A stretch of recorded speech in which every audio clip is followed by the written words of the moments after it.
Okay, let's talk about a huge fundamental shift that's happening in the global economy right now. It's a story that connects the stuff you use every single day to these massive world-altering changes. Now, that might sound like the setup to a pretty weird joke, right? But the answer is, well, it's everything. And it's the key to understanding why the entire rulebook for business is being torn up and rewritten right before our eyes. To really get a handle on this, let's start somewhere familiar.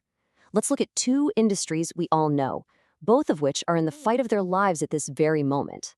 This quote, believe it or not, comes from what should have been a massive party for Australia's craft beer industry.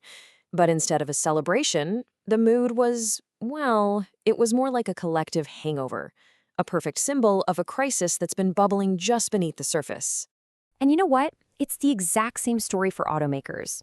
The brands we all grew up with, the ones that basically defined the 20th century, are now getting squeezed from all sides by new, aggressive competitors playing a completely different game. This isn't just some new challenge for them. It's a real fight for survival. So it doesn't matter if you're a small craft brewer or a giant car company. You're caught in this vice grip.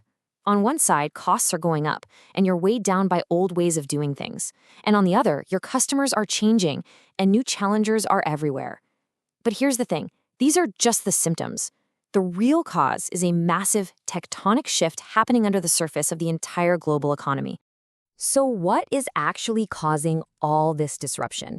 Well, it turns out there's a new economic engine that is completely reshaping our world. And that engine is what we call emerging markets.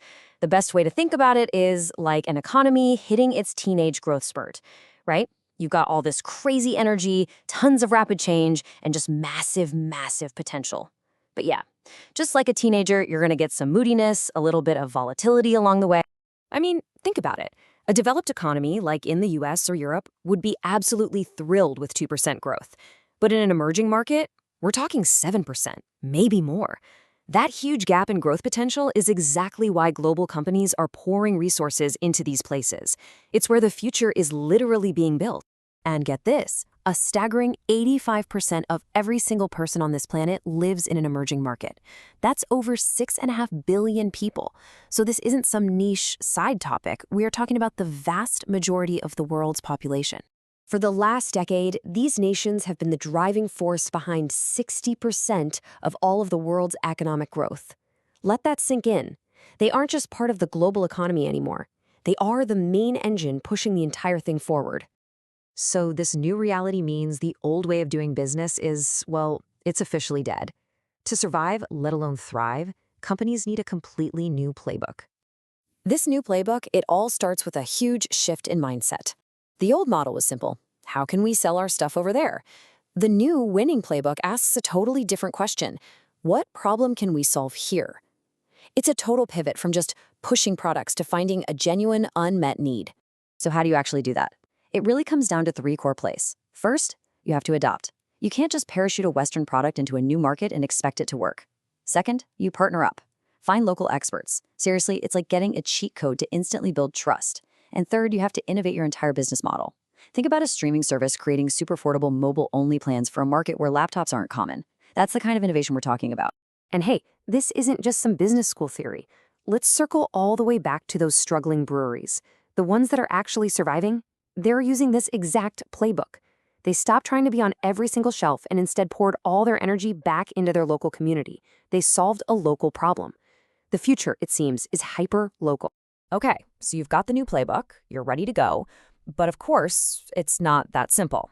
Just as companies are starting to figure this out, a major new challenge has emerged, making everything even more uncertain. And it directly threatens the very strategies we just discussed. What we're seeing is a new style of trade policy taking shape. It's faster, it's more ambitious, and it's much more confrontational, even with traditional allies. Tariffs are being used less like a scalpel and more like a hammer, and the result for everyone is just a surge in trade uncertainty that could put the brakes on global growth. And this new strategy puts some very specific industries right in the crosshairs. Semiconductors, for example, are a huge focus for national security reasons, which puts places like Taiwan and Vietnam on high alert. The pharmaceutical industry is being scrutinized over tax strategies. And classic industries like steel and aluminum are being targeted to support domestic production, which exposes economies like Mexico and Brazil. A huge focus of this new trade policy is cracking down on something called trade circumnavigation. It's basically a fancy term for when a product made in, say, China gets sent through Vietnam first, just to dodge US tariffs. And let's just say there's a major crackdown on that practice underway. So the takeaway is pretty clear. Countries like China, Mexico, and Vietnam are the most at risk from these policy shifts.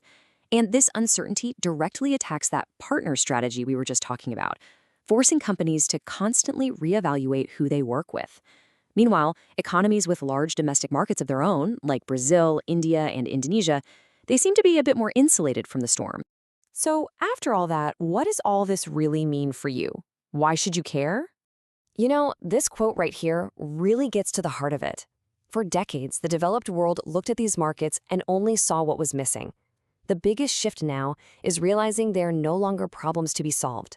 They're the source of new ideas and new solutions for the entire planet. And believe me, this isn't just some abstract trend. This is what's shaping the phone in your pocket, which is now designed for a global audience from day one. It's influencing the jobs of the future and the skills that will be in demand. And ultimately, it's the engine that's going to drive the solutions to our biggest shared problems. Which brings us right back to where we started.